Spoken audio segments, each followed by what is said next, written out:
Legends of Greek Mythology, the story of Arachne. Arachne lived in a small village on the shores of the Mediterranean. Her parents were very poor.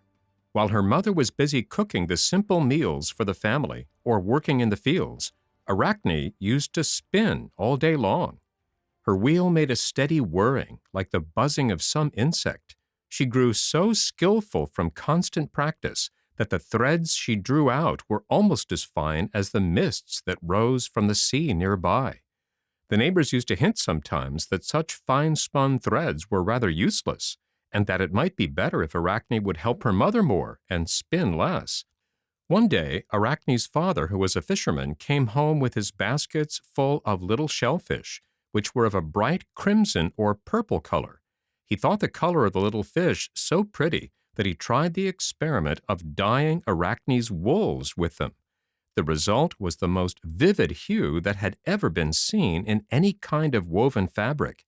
This was the color which was afterward called Tyrian purple, or sometimes it was called royal purple, because kings liked to wear it. After this, Arachne's tapestries always showed some touch of the new color. They now found a ready sale, and in fact soon became famous. Arachne's family changed their little cottage for a much larger house. Her mother did not have to work in the fields anymore, nor was her father any longer obliged to go out in his boat to catch fish. Arachne herself became as famous as her tapestries. She heard admiring words on every side, and I'm sorry to say that her head was a little turned by them. When, as often happened, people praised the beautiful color that had been produced by the little shellfish, she did not tell how her father had helped her, but took all the credit to herself. While she was weaving, a group of people often stood behind her loom, watching the pictures grow. One day she overheard someone say that even the great goddess Minerva, the patron goddess of spinning and weaving, could not weave more beautiful tapestries than this plain fisherman's daughter. This was a very foolish thing to say, but Arachne thought it was true. She heard another say that Arachne wove so beautifully that she must have been taught by Minerva herself. Now the truth is that Minerva had taught Arachne. It was Minerva who had sent the little shellfish to those coasts, and although she never allowed herself to be seen, she often stood behind the girl and guided her shuttle.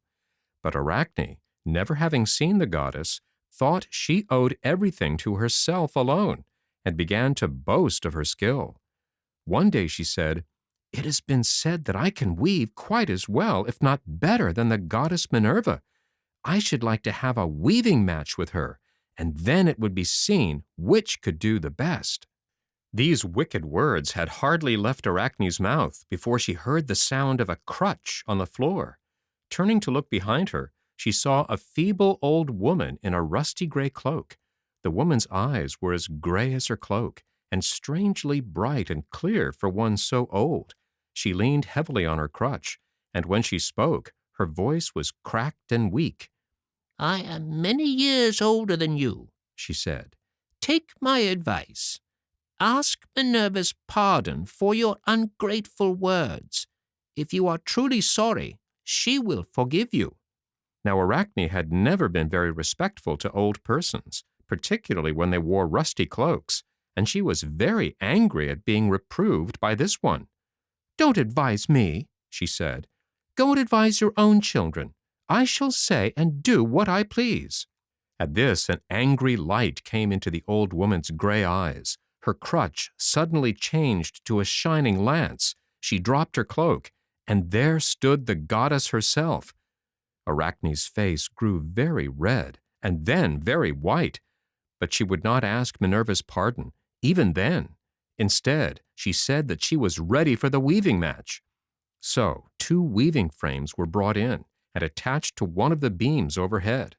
Then Minerva and foolish Arachne stood side by side, and each began to weave a piece of tapestry.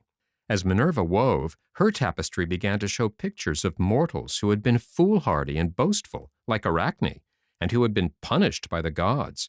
It was meant for a kindly warning to Arachne. But Arachne would not heed the warning. she wove into her tapestry pictures representing certain foolish things that the gods of Olympus had done. This was very disrespectful, and it is no wonder that when Arachne's tapestry was finished, Minerva tore it to pieces. Arachne was frightened now, but it was too late. Minerva suddenly struck her on the forehead with her shuttle. Then Arachne shrank to a little creature no larger than one's thumb. "Since you think yourself so very skillful in spinning and weaving," said Minerva, "you shall do nothing else but spin and weave all your life." Upon this, Arachne, in her new shape, ran quickly into the first dark corner she could find. She was now obliged to earn her living by spinning webs of exceeding fineness, in which she caught many flies, just as her father had caught fish in his nets. She was called the Spinner. The children of this first little spinner have become very numerous, but their old name of spinner has been changed to that of spider. Their delicate webs, which are as mist-like as any of Arachne's weaving, often cover the grass on a morning when the day is to be fine. The end.